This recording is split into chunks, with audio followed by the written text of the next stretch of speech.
Your seats, let me make a quick announcement. There is a provision for continuing some of this research past the workshop by students, and as this presentation goes on, you will be, some of the students who want to continue this work and who are proposing that they be supported will talk. And the three judges we have for judging these presentations, I hope they have looked at their folders and know who these people are, so keep an eye on them. Most of the evaluation is going to be done on the basis of this presentation. So without further ado, Drago, please continue. Okay, so we want to finish on time, so let's start now. So far we have introduced three groups of evaluation metrics. One is content-based, one is co-selection, one is relativity. Now I want to introduce the fourth kind. And each of the methods that we have discussed so far has advantages and disadvantages. And we have a summary slide at the end that actually explains what are the advantages and disadvantages of all the methods. The specific advantage of this method that I'm going to talk about now, which is relevance preservation, is that it can actually scale to the full document collection. It can evaluate summaries produced by many different summarizers with many different compressions with each other. And it also works in cross-lingual, in a cross-lingual setup. So here's the basic formula, is just a linear correlation. We have seen this in your intro to statistics class. But what do we do the correlation between? Well, we do it, as if you remember from the slide that Y had at the beginning. We have relevance judgments on one set of documents and relevance judgments on another set of documents. But we know which of the documents in each of those sets corresponds to which of the documents in the other set. So if the document gets a high relevance to a given query, and a particular summary gets also very high relevance on the same query, then we will consider that that particular summarizer did a good job.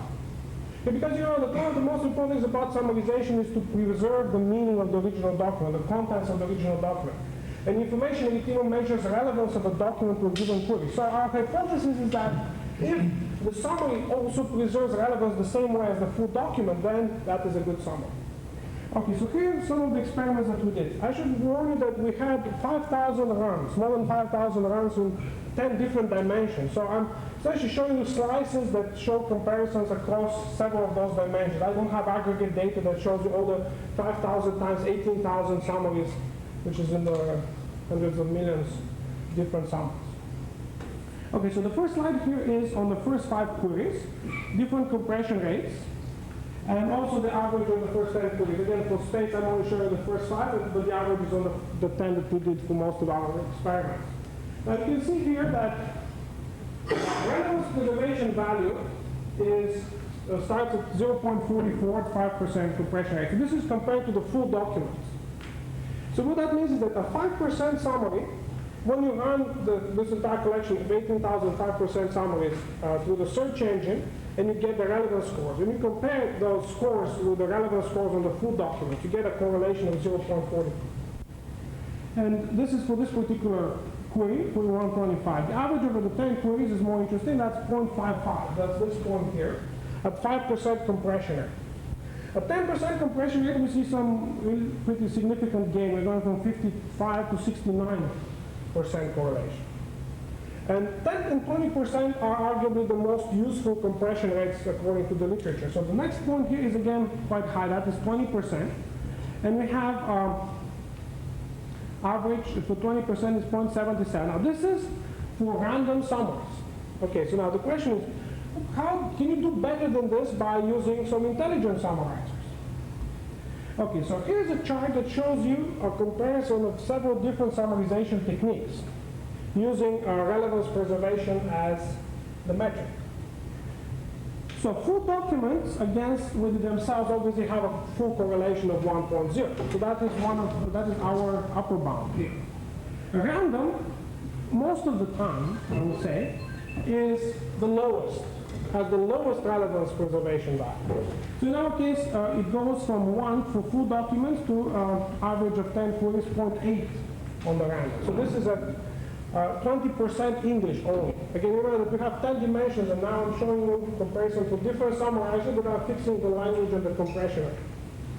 So what is interesting to notice here is that the summarizers, Mead and WebSum, which are the two that we use in most of our experiments, outperform both baselines. I mean, obviously the random one, but also the lead one, and actually I would say significant. We haven't done full statistical significance results on this, but looking at the data and looking at the number of queries and documents that those numbers were computed from, I have the feeling that this is significant. So what also I want to observe here is that there is always a consistent ranking of the different summarizers. So that shows you something about the metric. So you can see that in all queries, this particular summarizer here outperforms this summarizer, which outperforms lead, which outperforms random. There is an outlier here at the end, which occasionally outperforms random, or occasionally is outperformed by random. Okay, so the same chart for Chinese. Okay, so we have different queries. Now this query turned out to be a particularly hard query, but again, all the numbers are on an average of 10 queries, so we have to get a better picture of what are the important points of this evaluation matrix. So again, we have full document has the highest, 1.0. Then the two summarizers here meet, and in this case, actually for Chinese, we don't have WebSum. Instead of WebSum, we have two other summarizers. One is summaries, and one is aligned-based meet. So the way that works is what Daniel described earlier. You take meet, you run meet on English, but then you use the sentence alignments to produce the Chinese summaries. So this is our third Chinese summarizer in this case. And as you can see, that one, all of the summarizers outperform the lead and the random baseline. And actually some of them outperform them quite high. So for example, you can see that mean average is 0.85 out of 1, which is the maximum, whereas lead, random, and align are both around 73, 74. This is again with 20% compression rate in Chinese. Okay, the next thing is for different summarizers and different compression rates. So we want to see whether that metric is stable across different compression rates. So we're having now 5% to 40% compression rates, and the same summarizers in English as before. And again, you can see that pretty consistently they rank in the same order. There's some occasional small differences. For example, for 5% WebSum outperforms meet, but on the others, it's the other way around. And that goes all the way to 90% for, except for WebSum, which again, due to my fault, I really not run on 50 to 90%. Okay, here's one interesting observation. Now, when you compute correlation, there are a lot of documents that have scores of 0 in both judgment files. Well, we wanted to see whether that actually makes the scores artificially high or not, or whether that actually affects the evaluation. So we did an experiment where we compared relevance preservation on the entire set of 18,000 documents in both judgments, and then we only looked at the union of relevant documents in both sets. So, for example, if a given query has only 10 relevant documents with a score of no other than 0, and the alternative run has 12 documents, we take the union of those 10 and 12, whatever it is, so a maximum of 22 out of the 18,000. So it's significantly smaller number than the 18,000. And we were actually expecting to get some really lousy results and showing that when you just take the relevant documents, you get very low performance. But actually it turned out that two things happened. First of all, both metrics correlate very highly with each other. And second, they're very consistent across summarizers, one and the other. So here's at 5%. What happens? So the purple slice here is with cutoff, and the blue slice is without cutoff. So 5%, different summarizers, summaries, lead, meet, and so on. 10% and 20%. You can see that you have pretty much the same shape. You have a small difference, about 10%, but that is also consistent across summarizers and across compression rates. Okay, the next experiment here is deals with trainable summarization. This is an experiment which we literally did yesterday afternoon, and our results are not as conclusive as we would like them to be. We essentially did the following. Meet, again, is a classifier-based summarizer. We tried to learn some of the features, the sets of features automatically using support vector machines. And we also tried different manual combinations of those features. Unfortunately, on the small set of data that we looked at, none of the methods other than the original combination of features which we had set experimentally in the last 2 years outperformed that. So neither the SVM-based nor the ones that use different combinations of features all set manually outperformed the baseline meet original, which we had at the beginning of the workshop. Again, this needs further investigation. I just wanted to share those numbers with you to show that we got some interesting negative results. Okay, two more slides about relevance preservation. One thing that we can do with relevance preservation is compare English full documents with English summaries, or Chinese full documents with Chinese summaries. But we can also compare Chinese summaries with English full documents. And also we can compare Chinese documents and English full documents using cross-lingual framework, where we translate the full automatically. So we have three setups. One, we retrieve the documents in English based on an English query, that's the E case. We have the C case, where we use a manual translation of the Chinese query to retrieve Chinese documents. And we have the X, a cross-lingual case, where we use the automatic translation of the English query to retrieve Chinese documents. And those are the numbers. As you would expect, the diagonals are the highest numbers. So when you compare English summaries with English full documents, that's the base here. This is an average of 5 queries on 20% need. We get 91.6 relevance preservation. When you compare Chinese monolingual with Chinese monolingual full documents, we get 84.8, which again is the highest when compared to Chinese full documents. And when you do Chinese cross-lingual against Chinese cross-lingual, obviously we get again the highest number, 69.4. Now, some interesting observations that we can do is for those particular queries, Chinese monolingual and Chinese cross-lingual perform about the same. So for those particular 5 queries, manual and automatic translation of the query did not make any difference. We have also some other observations. For example, when you have cross-lingual, we notice that the English summaries outperform the Chinese manual summaries. We don't have an explanation for this yet.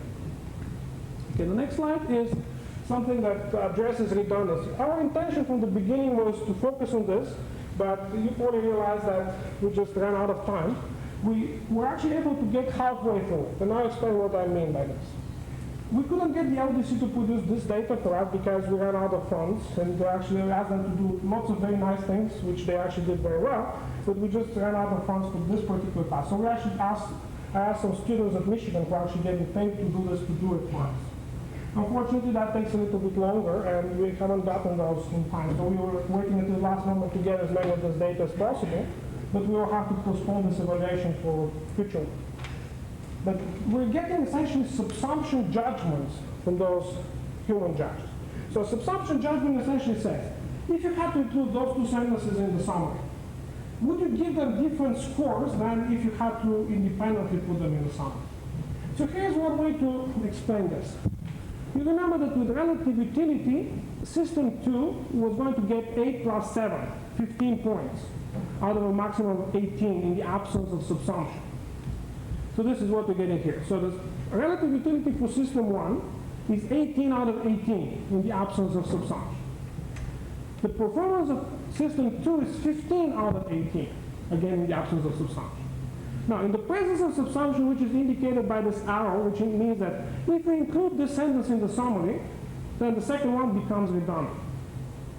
In that case, we have this parameter alpha, which decides how much emphasis to put on the redundancy when we produce the summaries. When alpha is equal to 1, we essentially ignoring redundancy. Because then the new score for system 1 is going to be the same as in the case of absence of redundancy. If we set alpha to 0, then this system is only going to get 8 out of 18 points. Okay? So that's pretty much the way that we are planning to address redundancy. Okay, so the next set of slides are going to be discussed by Tom. Hi everyone. So I'm going to show you 2 things here. The first one is about nonentity statistics, and the other one is about cross-lingual summaries. So as you can see, I calculate the total number of entities in the mid 20% summaries and random 20% summaries. And the second graph is the number of different name entities in the 2 summaries. So the interesting thing here is, as you can see that mid actually pick up much more name entities than random summaries. And also, I want to point out that the mid summary, we were not using any main entity features there. So I think this result is very interesting. And the other thing is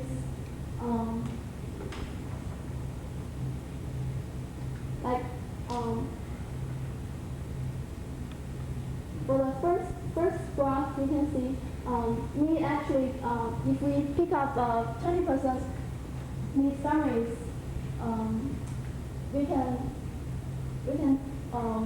mid summary actually keeps 43%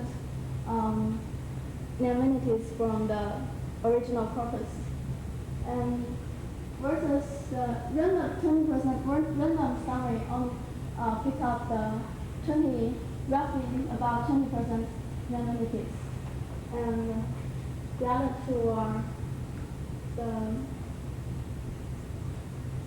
similar results for the different nonentities.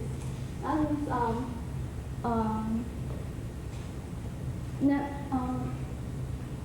the two slides.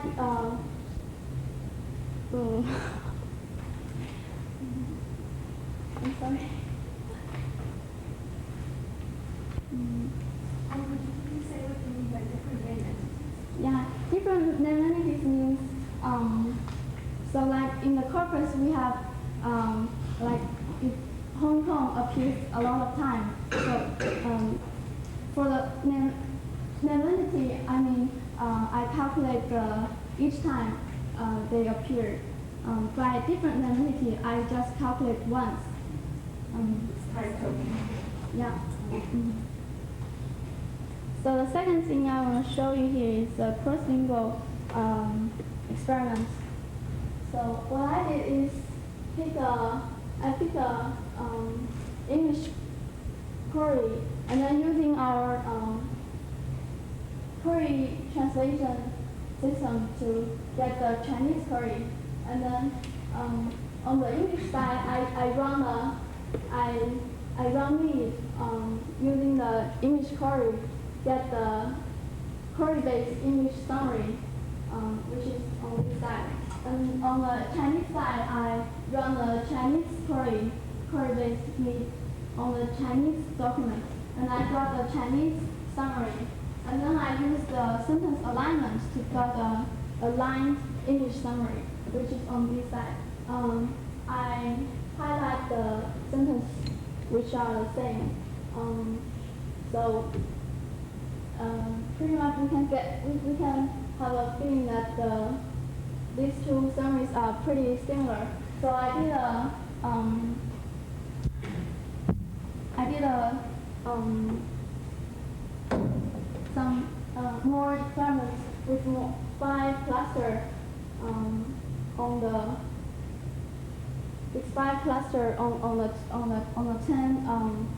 10 relevant documents which we got from LDC.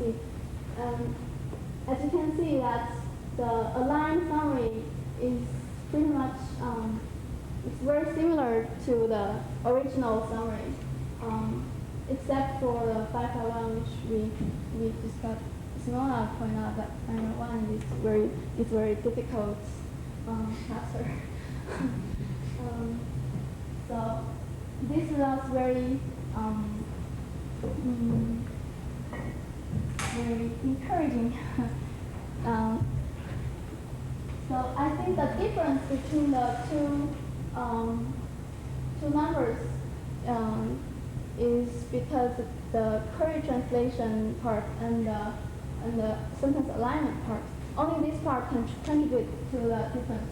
So as you can see, the difference is very small. So we have many reasons to believe that our query translation system and sentence alignment is very good.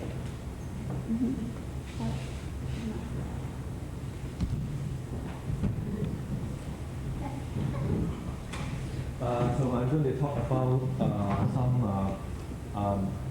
IR result because since we have document relevant judgment from LDC for each of the query, so we can run some experiments to see the performance of document retrieval effectiveness So here is the recall precision curve of the performance of monolingual retrieval of English full-length documents on different queries. And as you can see, normally the precision and the recall are inversely related, and this kind of graph can show us the behavior of the retrieval one over a recall spectrum. And we conduct this experiment for 20 queries. So this is the result of the next 10 queries. And also we have conducted the monolingual retrieval for Chinese full-length documents. And we have some summary here. And this is the average of 20 queries. As you can see here, the English monolingual retrieval performed the best, and then Chinese monolingual retrieval performed a bit less effective than the English monolingual, but still is quite reasonable. And for the Chinese cross-lingual, it performed less effective than the Chinese monolingual as expected. Here is the retrieval result of summaries.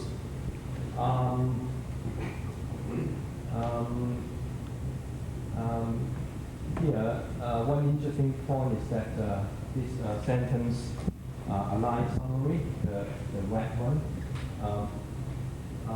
it comes from the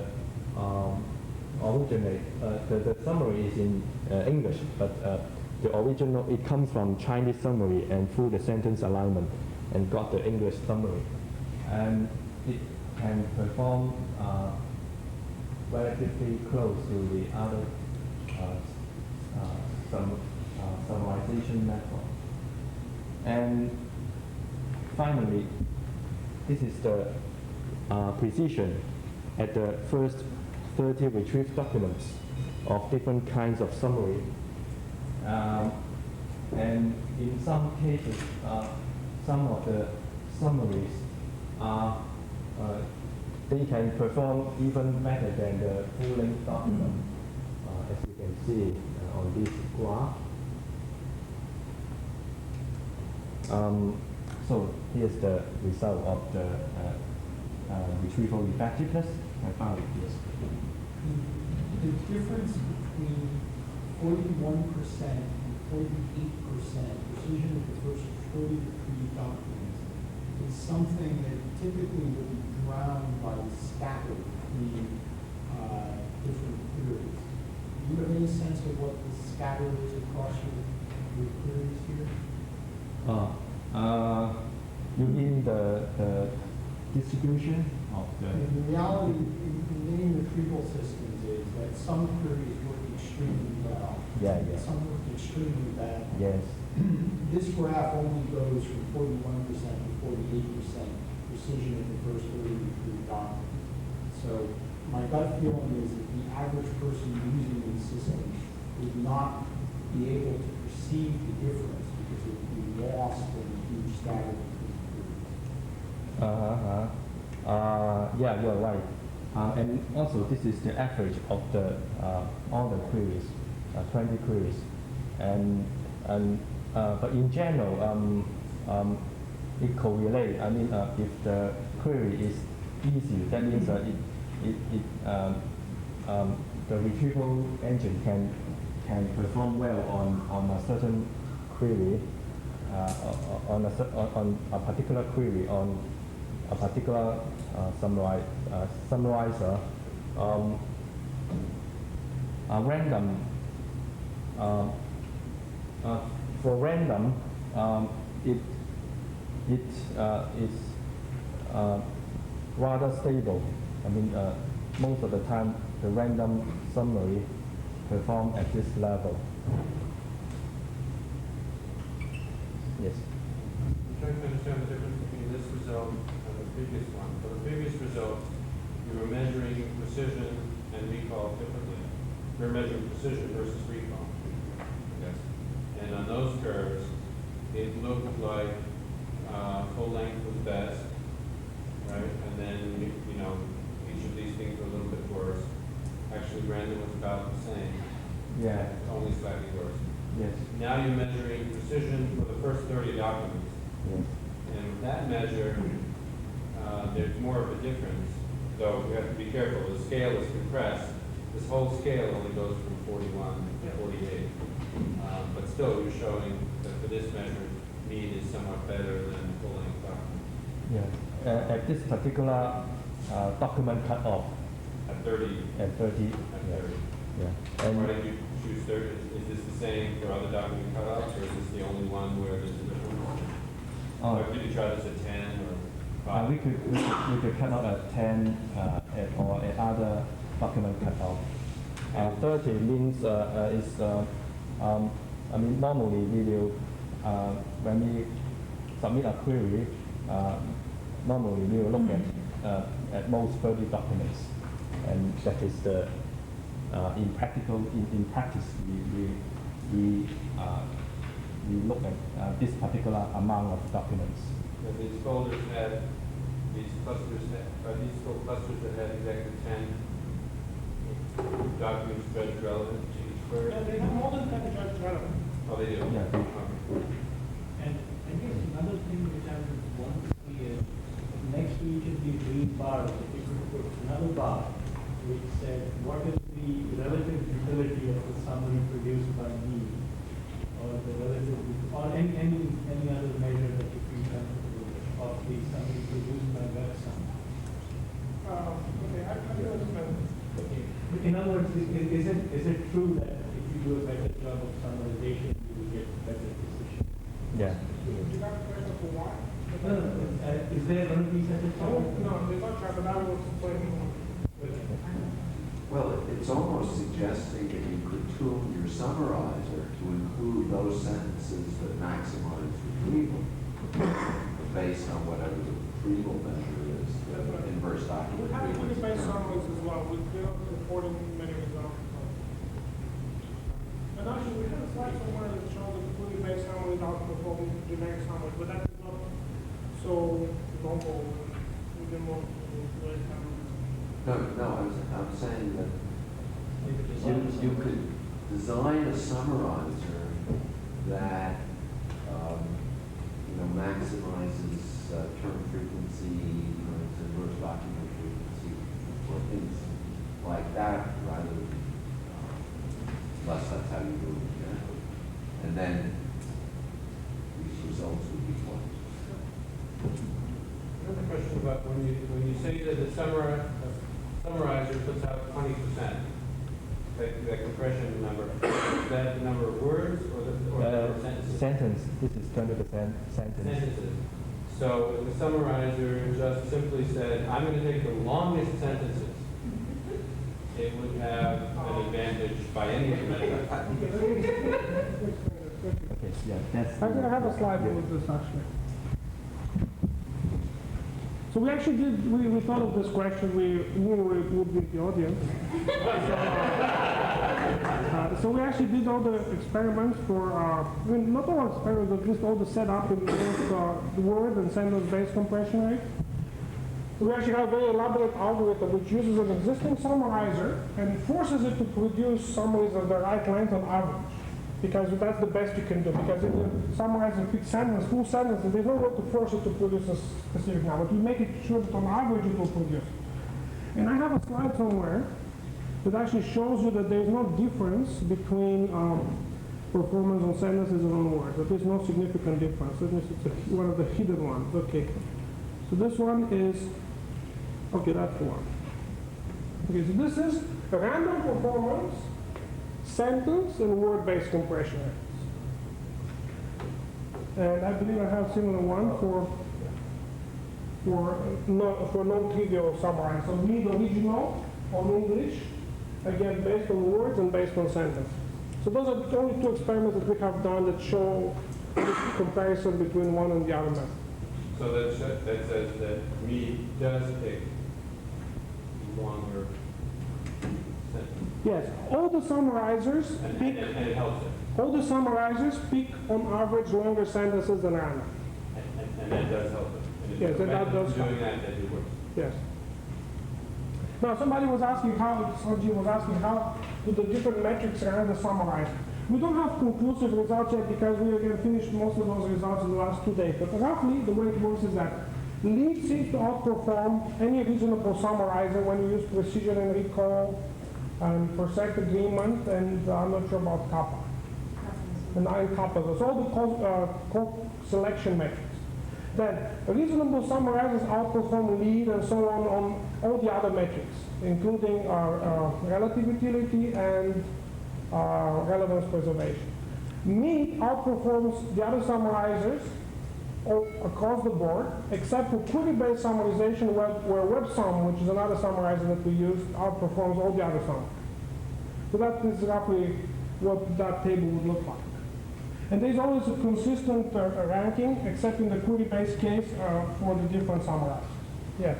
For the relevance preservation, I have a question. So if you remove like the 5 most relevant or 10 most relevant documents, for which supposedly you have very high frequencies, what happens then? We haven't done an experiment like It's that. not very relevant because you have very high frequencies, and then anyway you summarize, you're still going to get, even with random summarizers, you're going to get I agree. We haven't done this experiment, but the interesting observation here is that that's one of the explanations why non-trivial summarizers outperform baselines in relevance preservation. I believe that is because they pick a better distribution of terms within a document. Lead-based, for example, would only pick terms that are at the beginning of the document, whereas those summarizers would have a wider distribution of those terms. But it's an interesting experiment. We should definitely try it out. Okay, we're running behind. Let me move on. Okay, so we have a few more slides. And then we have the 2 small presentations by the students who are competing for this scholarship. Okay, so the most important research contributions. So far we discussed the setup and the results, and now I'm getting to the conclusion part. So they're not in any specific order, but this is pretty much the kind of message that we want to get across this slide and the next. So the first metric that we propose to use, relevance preservation value, has not been used in this kind of environment at all. And we have shown that actually it has some very nice properties for preserving rank across summarizer, to increase with the compression rate, and easy to compute, easy to scale up with large collections, and so on. We compared it to other established evaluation metrics, and I have a slide that actually shows the advantages and disadvantages of each of them. We also did a very large scale evaluation of relative utility. Relative utility was first used last year and has never been used on such a scale.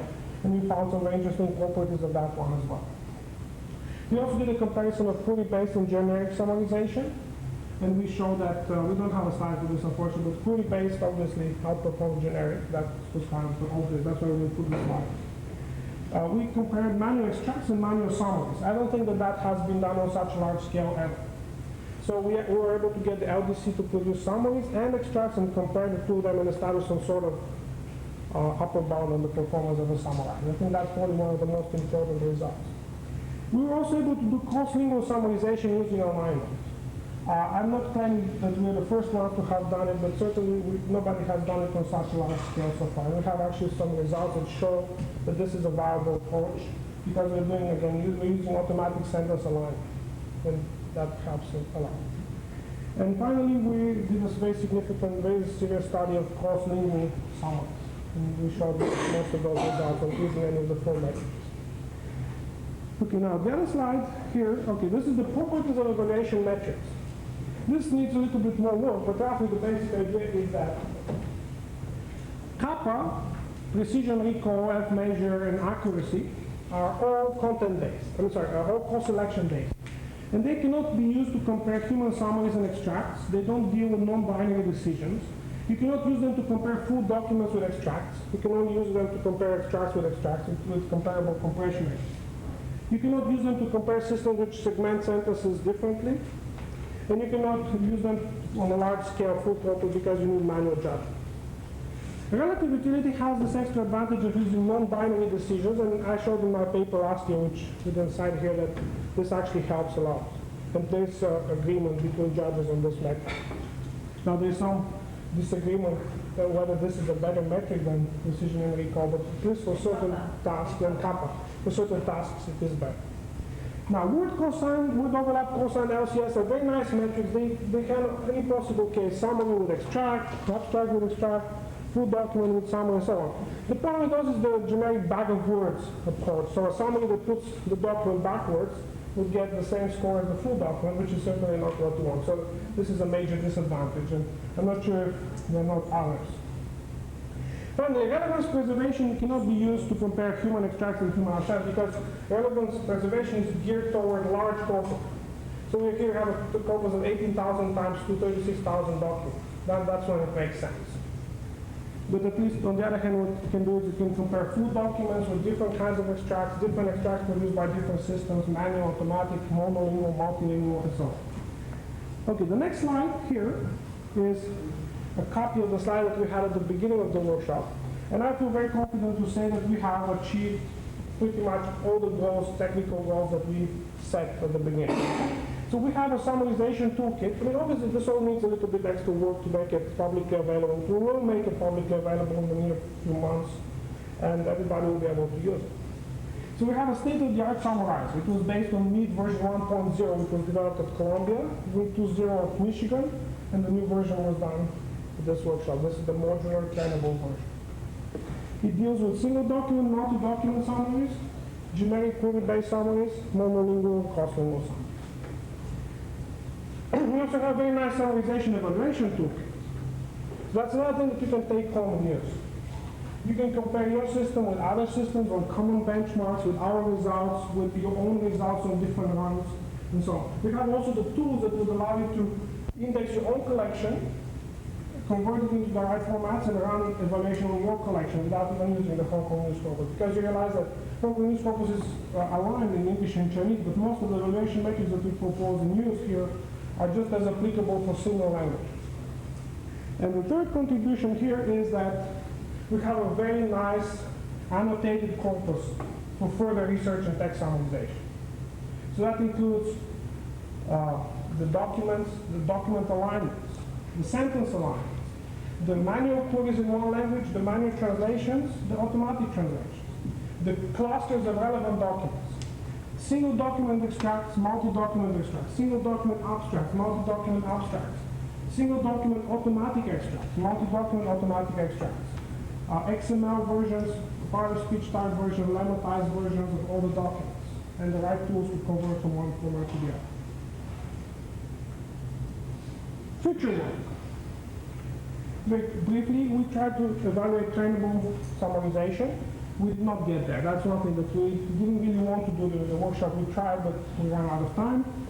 Explore subsumption. That's something that I already mentioned. We have this experiment going on at Michigan. We'll be able to merge the results very soon. Fact-based evaluation is a new proposed type of evaluation, which actually is a human judge-based extrinsic evaluation. So you ask two judges to compare two summaries and tell you whether they preserve the same facts, or compare a document with a summary and tell you if the summary preserves the facts. So all kinds of task-based evaluation, similar to the ones that they used in SUMAC a couple of years ago, that are being used in DAC this year. For example, SUMAC used question answering and relevance. So you have a document, you have a summary, you have to decide based on one or the other which category to put the document. And the question is, how long does it take you to make that decision? Those summaries, can you do it faster with summaries with less, without a significant drop in accuracy? One thing that Arda was particularly interested in is, unfortunately, we made him work so hard that he didn't get a chance to finish this, is to determine something called the optimal compression rate. So we have all those compression rates from 5 to 90%, but it is not clear to what purpose which one is the best. And that's something that he would like to investigate. He has some very nice ideas. He'll hopefully be getting to work on them later. Okay, so that's pretty much the end of the presentation. I would like to acknowledge the 65 or 165 or whatever people who helped us. There were plenty of them. I'll go through the list very quickly. Chin Yulin gave us one of the summarizers, the research scientist at ISI.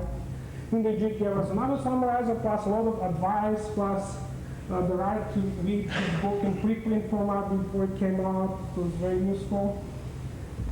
Greg Baldwin, co-reference annotated the corpus. In English, I believe the Chinese is also done, but we didn't get it at the very end. But he did a very good job for us.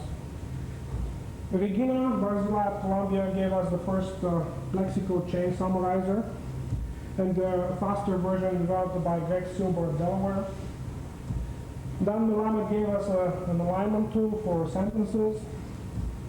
BBN, I don't know if I got the names right, but Ralph and Sean were certainly people that I personally talked to. Maybe others need to be credited. BBN. They gave us a very valuable resource. That's the named entity tagger for English and for Chinese, which we used actually to produce the named entity features. More acknowledgements. LDC. Big round of applause for LDC. Without them, we couldn't have done it. They did all this annotation for us. Very high quality. We're very pleased with them. These people gave us the duck training corpus, which we used very little, but still we have to acknowledge them. Sasha Blair Goldenson is my student at Michigan who's working on the subsumption, and he also did version 2.0 of Lead. Sanjeev here. Without him, we probably wouldn't have been here. Bill Byrne, same thing.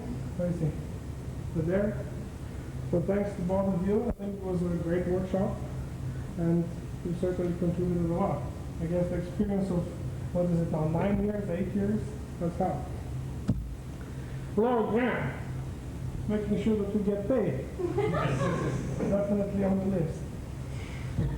Jacob, making sure that machines run, and he was actually here midnight, the weekends, and things like that, just to make sure that we can print, we can run. We found substitute machines whenever we needed them, so it's really a pleasure to have worked with those people. Fred, he had been absentia also because he organized the workshop and he actually organized the selection process that we have here, so also deserves credit. And finally, all the sponsors, I think there's some of them here, definitely deserve a lot of gratitude for getting this far. And that's it. Time for questions. So thank you. Yes.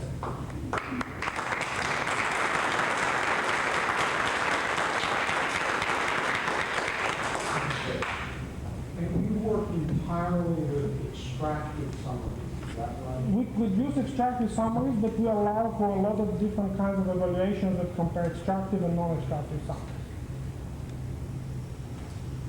And can you say anything about the tension in general between the people who do summarization and extraction and the people who do it by attempting to fit the document to a frame and then doing form letter generation on the frame?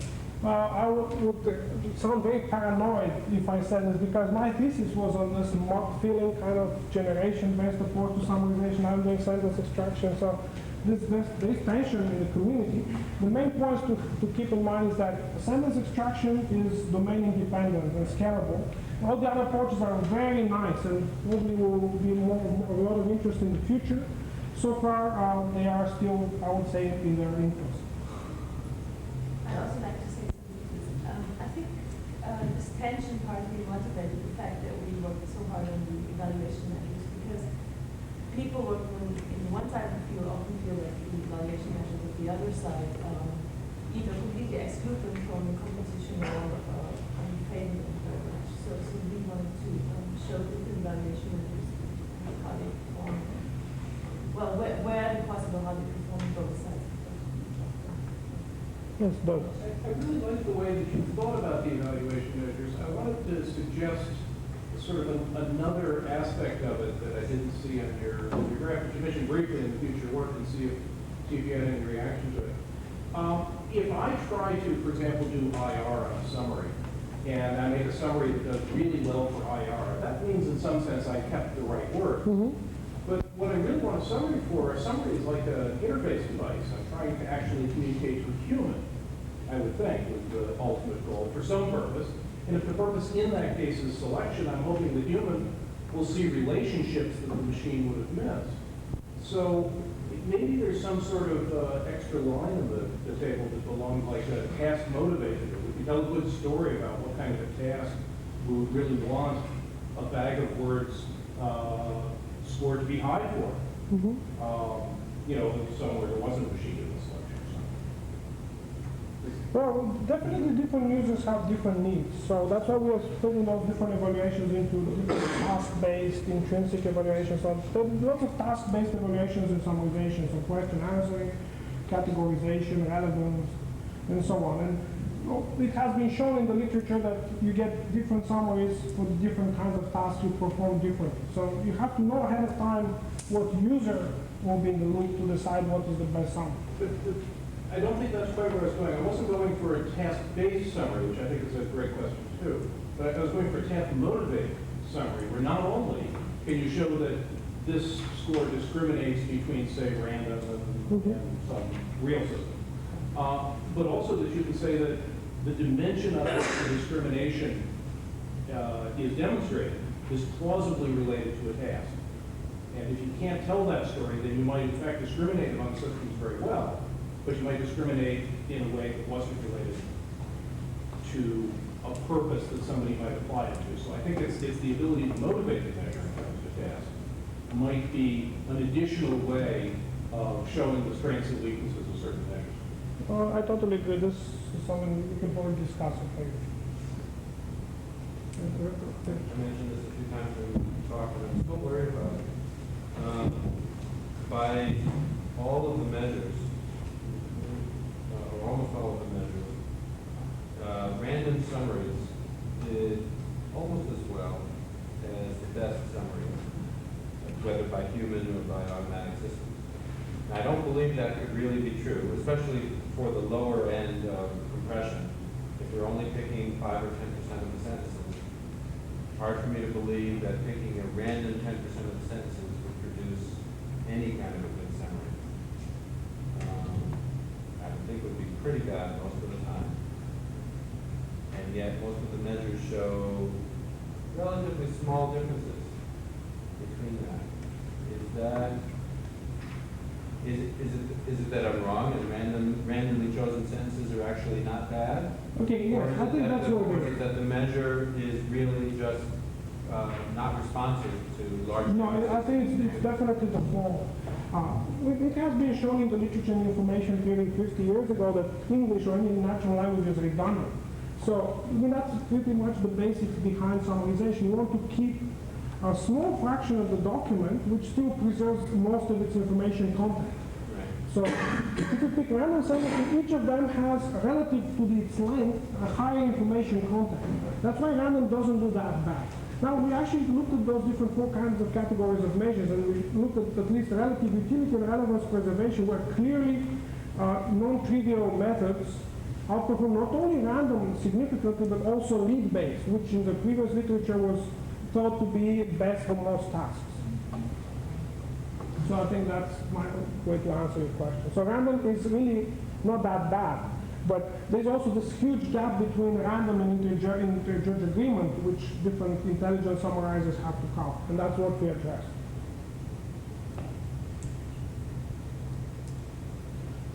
Okay, I think we need to, if you have more questions, we can probably put them up until after the student presentation. We have 2 quick 5-minute presentations by our 2 students who are competing for the scholarship. I don't know if everybody knows this, the Sanjay didn't explain, but the way it works is that 1 or 2 of the students here from either team, we don't know which one yet, will be selected for funding for the next year. And we have 3 people here in the audience who will be the jury. And those 2 students are John Blitzer. Thank you. So, can you come over? And then Colin Sheed from our team. The other team will do theirs in the afternoon.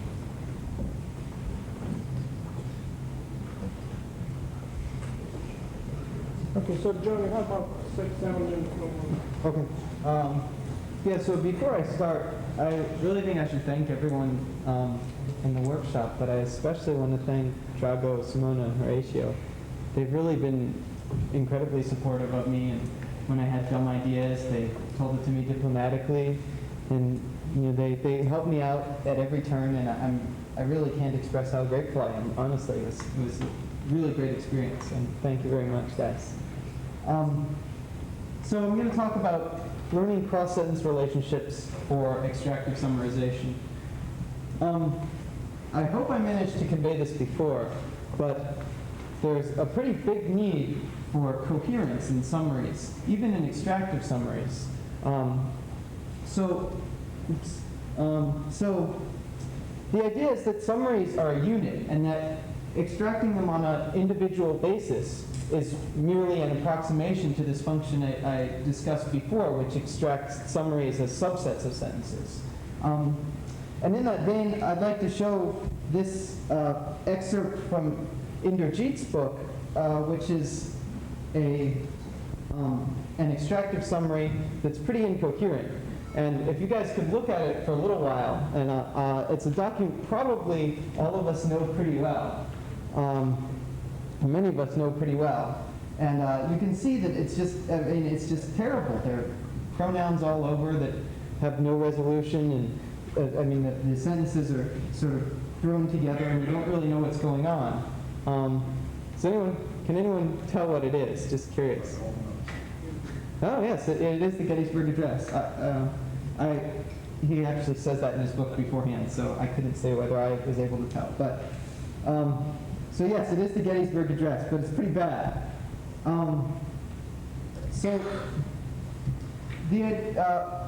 What I'm going to say that we need to use in order to help us come up with more coherent summaries are cross-sentence relationships. And Drago did a paper on this last year where he identified several types of cross-sentence relationships. And I believe that these relationships will help us to provide a more well-informed, more sophisticated approximation to summarizing using subsets of sentences, and eventually they'll hopefully lead to more coherent summaries.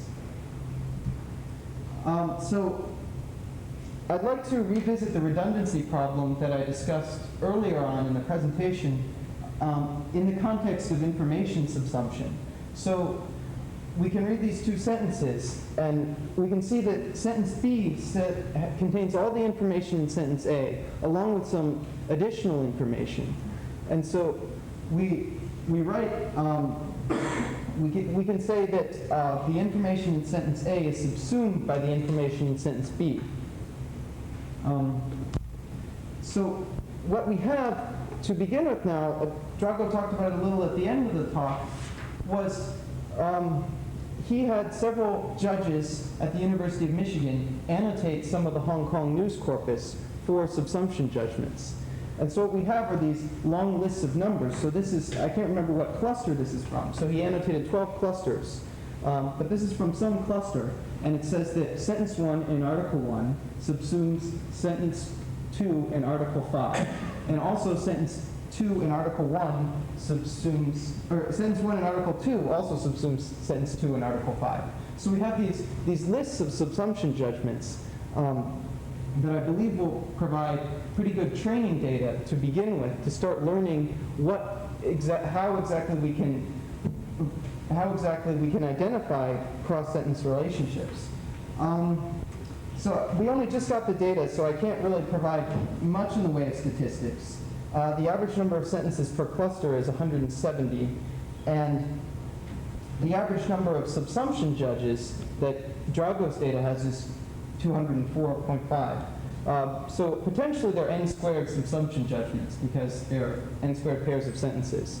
But obviously there aren't going to be that many really in the corpus. But this seems like a pretty large number from which to learn. So luckily, we already have the framework in place to learn these types of subsumption judgments. The Mead re-ranker that Elliot talked about earlier on in the presentation is very general, and it allows us, after coming up with the individual sentence-by-sentence scores, to change these scores in any way we like, so that we can basically come up with an arbitrary subset for our summary. So this leads us to the problem that when we have such a general architecture, what kinds of functions should we learn? And I think that we should look for, initially we should look for cross-sentence features. So there's content-based similarity, like what Horatio was showing. So how much is there word overlap between the two sentences? That's the most obvious. So there's length difference, there's co-reference, and there's sort of more semantic similarities using something like the WordNet ontology. So I think for an initial experiment, I'd like to begin by computing human agreement for the subsumption judgments. I actually expect this to be pretty low. And the reason is that there are a lot of subsumption judgments out there. So if we compute precision recall, there's a darn good chance that one human judge missed a sentence that another human judge got. But really, I think this doesn't express disagreement. So had the judge seen the sentence, had Judge 2 seen the sentence that Judge 1 had picked, he wouldn't have disagreed with it. Rather, there are 170 squared sentence pairs in the document, and he forgot to look at that one. So I think even if our human agreement is rather low, we can still do something like taking the union of the two judges' subsumptions, or perhaps reevaluating it by asking them to look at the current set of subsumption, asking a third judge to look at the current set of subsumption judgments and say whether or not this seems like a valid judgment. So for my first learning experiment, I would say that it's a good idea to learn the Meade similarity function threshold. So I talked a little about how as Meade produces a summary, it step by step throws out sentences which are too similar to the sentences it already has in the summary. So the idea would be that, right now what it has is it's got a fixed human design threshold. So if there's a cosine similarity of greater than 0.7, Meade will throw out the sentence with a lower absolute score that it calculates from the linear combination of features.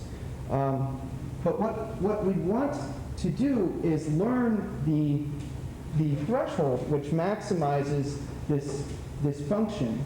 So what we do is we divide the subsumption judgments into training and testing data, and we train it by taking the threshold which maximizes the correct judgments over the training data, and testing it by seeing how well the Meade similarity, the Meade similarity metric with this new threshold does on the subsumption judgments in the testing data.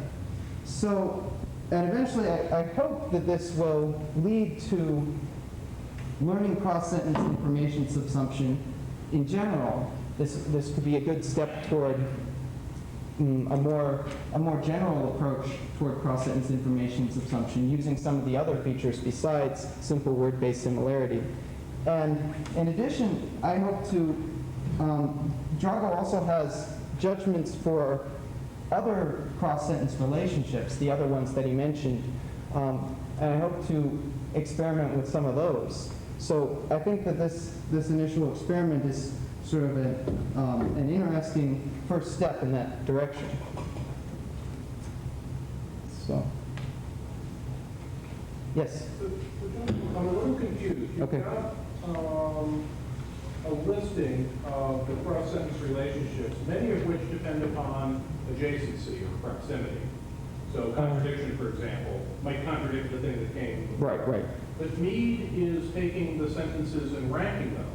Right. So then the most salient sentence is on the top, and the next most salient sentence might be from quite some distance away. So is Meade, in fact, the right architecture for trying to work on some of these other relationships? So, in fact, what we could do, so it has this ranking initially, but the idea is that we could alter the score of the sentence, which has this contradiction. So say there's a sentence with a contradiction, which also seemed very important according to the Meade architecture. We could lower its score significantly. So it could, or we could do something like raise the score of a sentence with an anaphora that has been resolved in previous sentence. So So in fact, we can do this at arbitrary distance in the original document using this architecture. Energy. Yeah, I have a question about this. What information you have in the human judgment? If you're just going to get subsumption judgments, but no information about relationships, it's unclear how you would define what these relationships are. Well, I probably explained this not very clearly, but subsumption is one of these relationships. So subsumption is a type of relationship, and not. So you're right. Right now, all I have are annotations for subsumption. Drago actually, I believe, has annotations, preliminary annotations for other types of cross-sentence relationships. We have 20 types of relations with 9 judges. Yeah, and we do have co-reference. So that's a huge number of subsumptions and other relations. And we actually have a paper reflecting.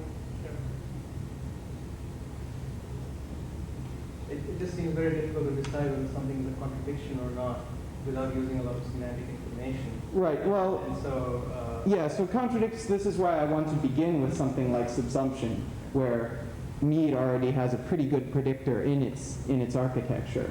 So if subsumption works out, we can move on to the ones that appear to need more semantic parsing.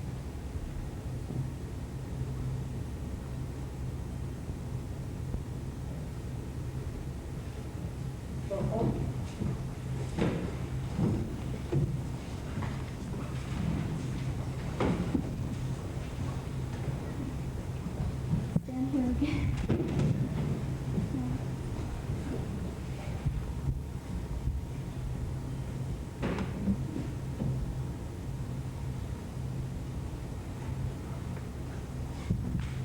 Okay, this time I will express myself well. Seems I have trouble expressing myself well without any sleep last night. Okay, so what I'm proposing here is designing a question answering system for summarization evaluation.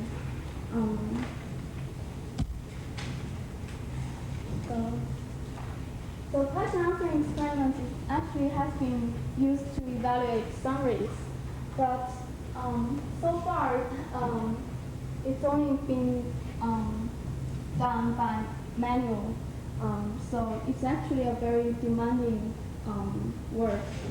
So normally people just a group of analysis just sit down and prepare a list of questions from the original document, and then ask another group of analysis to answer them by before reading any text, before reading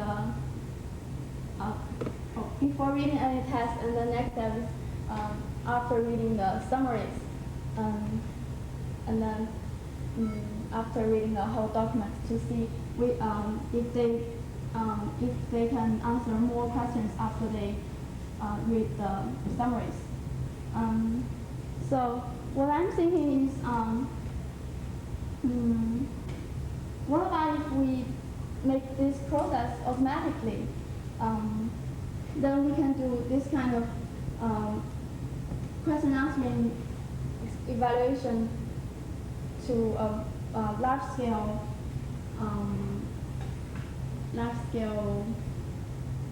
summary evaluation. So here there are two components here, I guess.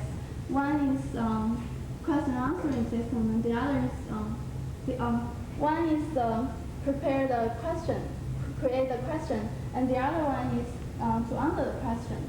So answer the question is actually there are many people doing question answering right now, but create question, as far as I know, there's no people doing this. So based on my work in this summer workshop, I see something from the summaries, like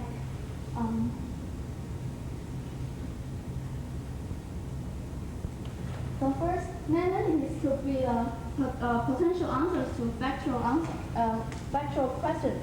And then, just like what I showed you just now, is reasonable summary keeps more naivety than random summaries, which makes me believe that good summaries can answer more factual questions. So that's one of the big ideas. So my objective is design a question answering system which can automatically generate a list of question and answers for each document in the corpus, and then conduct the question answering on the summaries to see how many questions and what kind of questions can be answered by the summaries. Therefore, to evaluate those summaries. So I highlight the two parts because I think this system contains two major components, which is one of the question and answer system that works to generate a list of question and answers. It's what I call question generator afterwards. So I'm not going to talk about question answering here because I think many people are doing this so far. So I will focus on the question generation. So here is some example of automatic questions. I take a piece of text with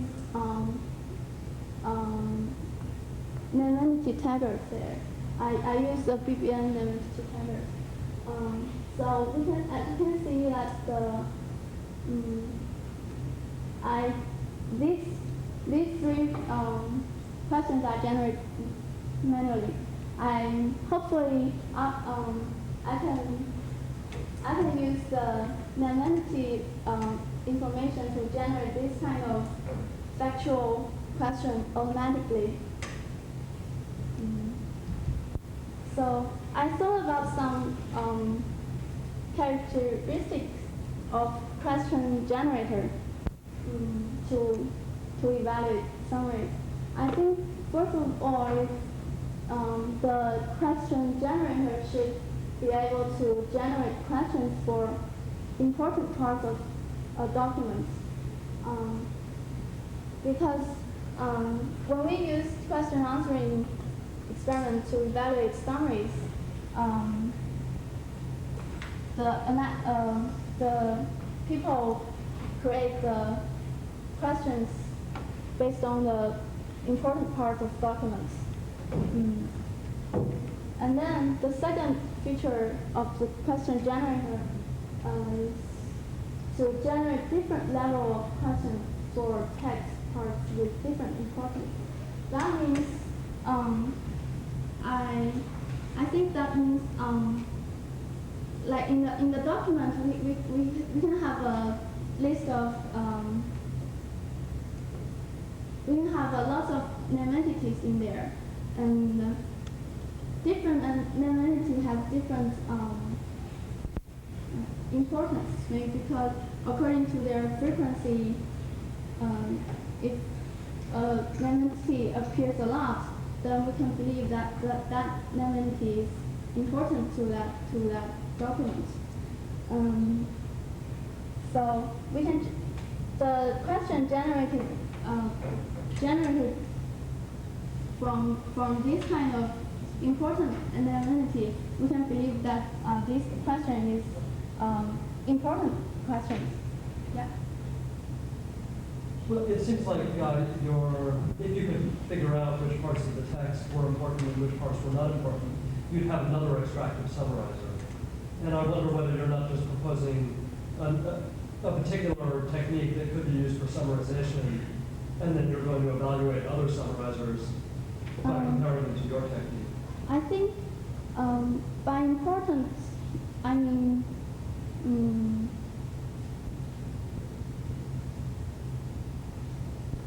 the text is important to answer the factual questions. So whenever you do a summarization, that's at, for example, a 10% compression level, you're going to be removing a lot of facts, right? And so your whole method seems to hinge on which facts you decide to ask questions about. And you're proposing to do that automatically, which seems like it's another summarization method. Deciding which facts are important to ask questions about is the same as asking which facts are important to keep in your summary. And you suggested a way of doing it, which is reasonable. Named entities that are mentioned a lot are likely to be important, and you want to know something about them. But it's not clear to me that the task you're proposing is different from the task that you're evaluating. I think there are different ways to solve the problem. I think like to can I? Yeah. Like I thought about the importance of a question. Like there's another. What I propose here is another way to see how important a text is.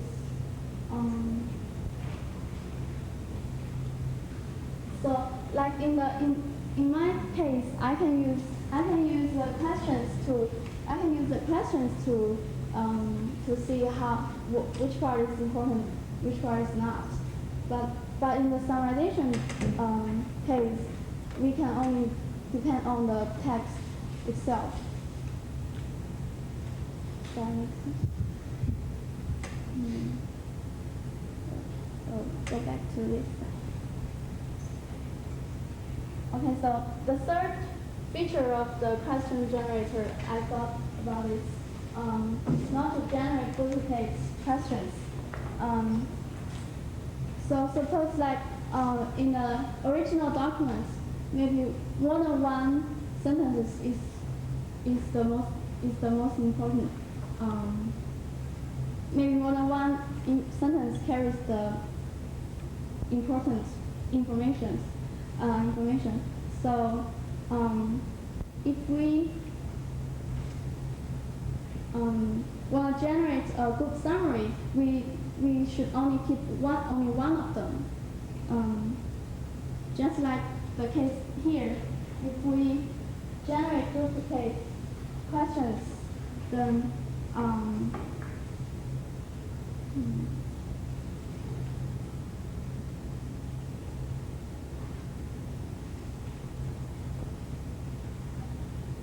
if duplicate questions are generated, then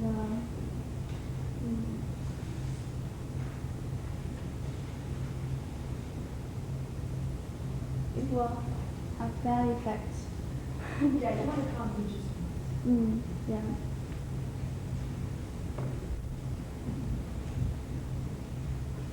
Don't get tired. This is the last slide.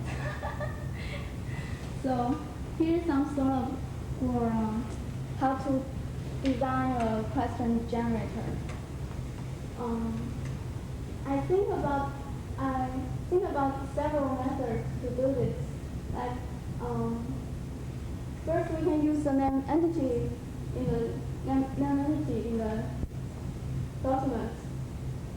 For each different type of name entity, we can generate some different templates for how to generate a natural language question. Like for person, we can generate who, blah blah blah. For location, we can generate something like where, blah blah blah. Time, when, blah blah blah. And we can also use some syntactic information. Like here's an example. President of the People's Republic of China, Jiang Zemin. And use this kind of syntactic information, we can know that if whenever there is a president of a location and then a person, we can ask a question: who is the president of the country?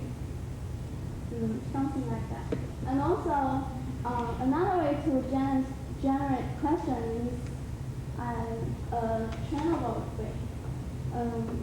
what I'm thinking is using a list of available questions and answers, and also the documents which contains answers as training. And then we can find out where the answer and where the context of the answers. So now, so from the training data, we know question, and then we know the answer with the context, and then what we need from there is trying to recover just think about a noisy channel, now what we need is to recover the question whenever we know the answer and the context. So that's 3 points for how to generate questions. And the importance of questions, just now I mentioned, too much what I questions? Yeah. How frequent are these kind of questions in information retrieval? I mean, I would guess that if I look for buying a used car, I'll get a lot of blue book value or something, but not who, where, time, or something like that. Or if I look for drug addiction, there's this type of thing has no importance to me entities, right? Oh, so yeah, how he also often has are they important date, actually? time, money. 10% of the exact corpus was factual